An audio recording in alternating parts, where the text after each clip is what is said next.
Welcome to Joa Fitness Health Wellness Video Podcast, a space to ignite your day through positive conversations. We bring people that have created excellence in their life, sharing high vibration in their reawakening path.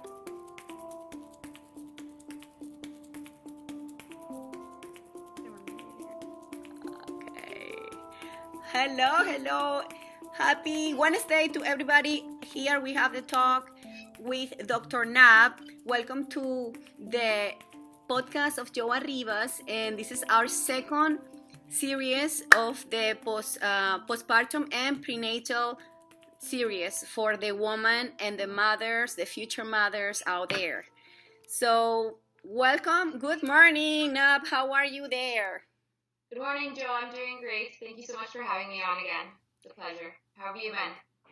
It's been great. Adapting to the weather and also adapting to the changes. A lot of things are happening because we are preparing for 2020, and it's a big year for many of us, and great things are coming, starting with the Mariposa Mama project for all those mothers. They are like butterflies transforming into new mother, or like mothers with a little bit more awareness.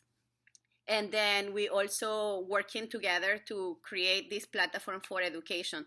So I'm very excited to today talk about something really important for all mothers, first mothers and also second babies. It's just like for anybody actually, is a posture. The posture and what happens when we carry the weight from pregnancy, and how we manage to align our spine within the pregnancy and after the pregnancy, specifically for this time in life. So Nab, why don't you tell us a little bit about the process of adapting of the body changes within the pregnancy?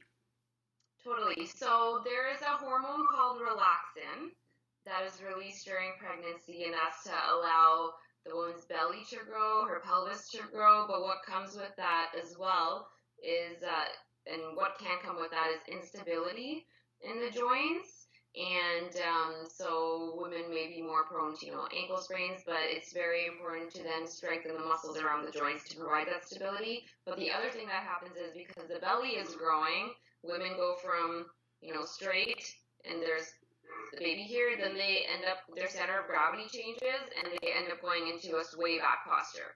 Okay, so that lengthens everything in the front of the body, but then in the back, everything is becoming quite tight. And oftentimes we notice, during pregnancy that's happening, that can lead to aches and pains and carry over into postpartum as well. Completely. So the center of gravity changes, which changes the position of the spine as well, and the way as we balance, right? Yes. So is there any position that you recommend for mothers to stand or like to sit? Any particularly props that they could use to manage that changes that are happening? For sure. A lot of women come in and they have, tailbone pain, low back pain. They're sitting at work all day. So I don't like enforcing one specific posture for my patients. I'm always telling them, you must move around. You want to do different positions. So a couple things that they can have at work is having a rolled up towel, and to put that kind of like at different parts of the spine when they're sitting, and when they are sitting, to sit with good back support. A lot of people at work are slowly doing this, moving towards their computers versus sitting up nice and straight. Having said that, you can't be nice and straight for hours and hours, so you want to do different postures. And then, arm movement is very important. If you're just sitting like this all day and not moving your neck, your shoulders, that's not going to help. It'll actually stiffen the spine even more. Yes. And so I just want to mention, we did mention this last time, we talked a little bit about exercise ball. So having sometimes an exercise ball towards the third trimester, especially in the office, and sitting on that, or if someone is working from home, they can sit on that, or at the end of the day, they can sit on the exercise ball and do the routine that you had showed last time. Correct. So, like in terms of the hormones that changes the body, relaxing, you said that it relaxes more the body. Is it a time, which I think in the pregnancy, that the body releases more relaxing? It's steadily released throughout pregnancy. And so I'm not sure that there is a specific spike in it. And towards the end, I do usually notice naturally the pelvis will try to open up. So it might be towards the end of the third trimester that's being released a bit more. But I do know that the effects of relaxin can last up to a year afterwards. Okay. And that's why it's very important to take care of our bodies, because often afterwards the women are taking care of the baby, right, and not really paying attention to themselves while they're still having the effects of relaxin in their body. And what's the difference on the joints? Isn't it like they get a little bit more mobility on the joints while the pregnancy? Exactly. So more mobility in the joints, ligaments laxin, tendons laxin, which means basically they're becoming looser and longer. And so if that's happening, yes, that's good because the body has to grow to accommodate for the baby. But at the same time, we want muscular strength then. So strengthening is very, very important. Yes, correct. In terms of the movements, we will be talking about the two main areas. So we want to be talking about how to mobilize the hip, which is very important, the main area that connects the upper body with the lower body, plus the area that is actually expanding. And then also we will talk about the shoulder, which is also part of the spine, connecting to our cervical. So let's work here. So basically, for those that are connecting to us today as the first day, Nav is a pelvic floor physiotherapist, and she's been working with me maybe for like 6 months together, and we do this together to collaborate and help the community of the mothers and women to understand the life and the changes and to optimize their health even when they are passing through this transition. And for me, as a Pilates teacher, I also notice the lack of education and the lack of knowledge in terms of what to do. Should we move? Should we stay home? Should we exercise? How? What's the intensity?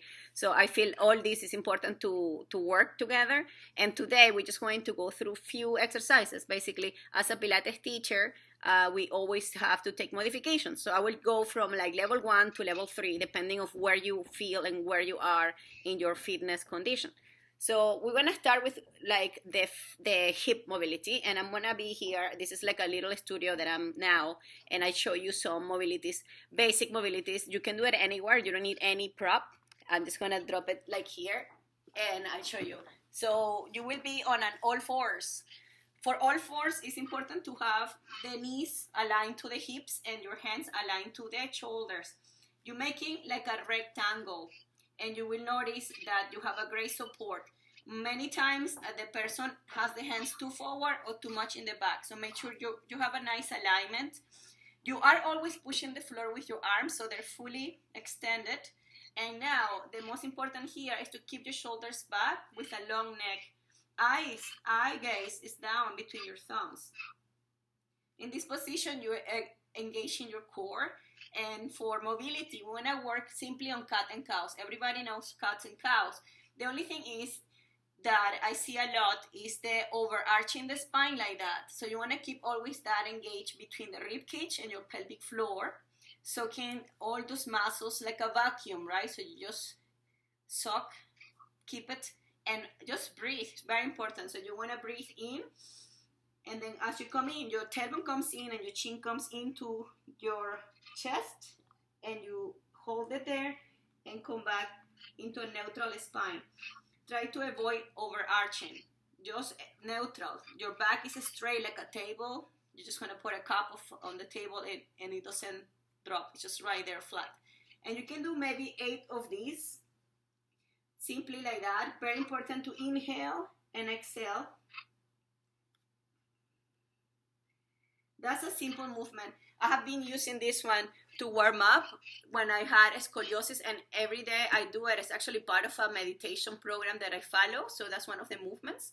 The rest, I combine something for the spinal balance. We have sometimes one side that is stronger than the other. So I work on the bear dog, right? So bear dog is another yoga movement. Also, we use it in Pilates, and it's definitely a great way to create balance in our body. So let's start simply with your leg. So you want to extend only one leg. So you extend only one leg. In this position, try to keep the leg on the hip level. It doesn't have to be extremely high or too low, just to that level. And also, the leg that is steady on the floor is receiving the weight. So make sure you are contracting the glutes. Feel those abdominals, glutes activated, and then you can extend the opposite arm.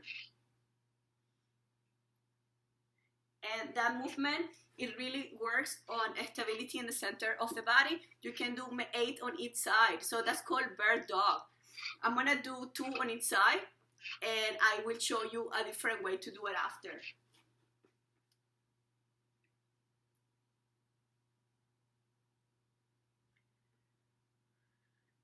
In the way up, you exhale, and then you switch to the other side, right? So basically up and up. So I hope you guys practice also as you watch the video. You could practice at home. If you want more, there is something called bear pose. I really like bear pose. Have you tried bear pose, Nav? I've done bird dog, but no, I don't think so. Can you show Okay, bear pose is basically on all fours, but with your knees up. Ah, okay. So now the leverage, it goes right into your toes. It's a little bit harder, but mothers can also practice this one. It's a little bit more challenging. Your knees are going to be off the floor, and we just hold it there.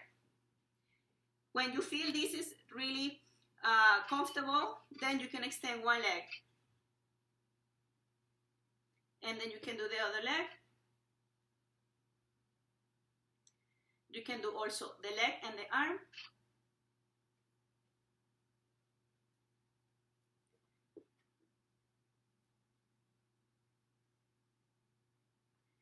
That's very hard, but that's all about practicing. Yeah. I just want to comment, Joa. Yeah. Just for everybody watching, so you made it look extremely easy, seamless.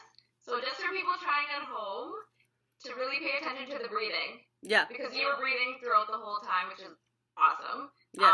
Because you're a professional at this, but I think for some people, especially with the transitions, like with the knees up, yes, even just doing bird dog is very, very important to breathe. If they find that they're holding their breath, then they might want to just do the easier version before transitioning to the harder version. So yeah, like I said at the beginning, I wanted to show 3 different levels for everybody to practice. So if you feel like, oh, I've been doing bird dog for too long, I don't feel much. Actually, bird dog, even you do it properly, you will feel it always properly. But if you want to have an advanced exercise that challenges a little bit more, then you can go into bear pose, which is a little bit more difficult. And actually, it's not about how many reps you're doing, it's just the quality. So you can be doing maybe 4, really good quality. And that's enough for us. And you take your time. You can do twice a day. You can do maybe 5 minutes in the morning, 5 minutes in the night. And instead of like sitting watching TV, you can do that while you're playing music or something like that. So it's finding the time to add these type of exercises for your daily routine. Now, these movements are hard to do at the office, right? Like you maybe having not the clothes to wear to do this. So you actually can do it standing as well. For standing positions, you can do it anywhere. There is one that I do pushing the wall. So I wish I can tell you that one. Let me see how I can set it up. But basically, you are standing and you're pushing a wall. Let me see. That's going to be hard to explain here. Okay, I think I know. This is the good thing about being very versatile. Okay, so here is good. This is the wall. So I'm standing.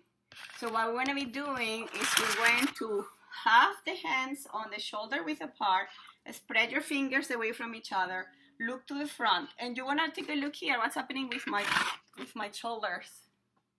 There. So I'm going to inhale, I'm going to tuck my chin in, and as I exhale, I bring my shoulders back, and I pop my chest to the front like I am popping the top button of a shirt. So again, I'm inhaling, I push the wall, I tuck my chin in, and as I exhale, I bring my shoulders away from my ears, and I keep my eyes between my thumbs. So I do, this is like a cat and cow, but standing. That's a good one. So you can do that again, standing. You're working more on the top part of the body, but you still can do it at the office. You don't need to be wearing your leggings, let's say. That's another good way to do. Have you done that one? That's a great one actually to do, because then it's also providing weight bearing, and anything that pushes weight onto the bones and the muscles is really good for strengthening. And again, it's an easy modification to do at work or if you're elsewhere, and just a good stretch for the upper back as well. Yes. So, well, that's another exercise. I think you just have to create a routine. It could be in the morning or in the night. It could be at work, but it's important to change the positions, right? So if you're sitting, you can be standing, and just keep moving. I think that's very important. So is there anything that we can just talk about posture today, or you think that was pretty sweet for sure. for And today? so one of the other things I actually wanted to mention was, the reason we want to do, along with posture, the upper body strengthening, is because a lot of women afterwards, with holding the baby, their wrists, their arms, shoulders are going to be in weird positions, and if they're doing that for extended periods of time, that can actually strain the ligaments, it can strain the muscles, and so that's another reason to do the prenatal strengthening, so that they're very strong afterwards to take care of their babies. And then the other thing is going back to that sway back posture. So we notice oftentimes postnatal that women are going into that sway back posture. I actually had a patient yesterday, and I took a picture. She thought she was standing straight, and she would always throw her shoulders back. But with throwing the shoulders back, it was actually putting her like this. But she thought that was straight. I took a picture and showed it to her, and she had no idea that she was running like that, working out like that, constantly having the strain on her back. And so afterwards, really focusing on the straight posture and thinking about even, like a rope going from the top of the head to the ceiling to center ourselves so that we're not always backwards like that. Yes, I imagine. So she had, which muscles were overstretched? So the abdominal muscles would be overstretched. Okay. And then, which, a lot of women might have, it's called diastasis recti, separation of the abdominals, so we don't want to put them more at stretch. They've been stretched already for 9 months. Yeah. And then the back, they're like this, so like the mid-back gets very, very tender, and even the low back because of that. And then if they're lifting and doing, say, I don't know, shoulder press, and they're always swaying back like that, that's a lot of pressure on the vertebrae of the spine. Correct. You talk about, you had a scoliosis and like the strengthening program that you've created and how it's so important. So alignment and posture is extremely important while strengthening. Yes. Well, it takes time and takes supervision, and it takes also awareness, because it is a constant work, and if we don't practice and be aware, it's just hard, especially when our kids get heavier. Like they born maybe like 3 kilos, and they in less than a year they're already over 10. So it is hard, and we have to just manage how we're going to work around, always switching the hands. Like I'm left-handed, so I tend to overwork on one side, so it's making sure that we have proper use of both sides.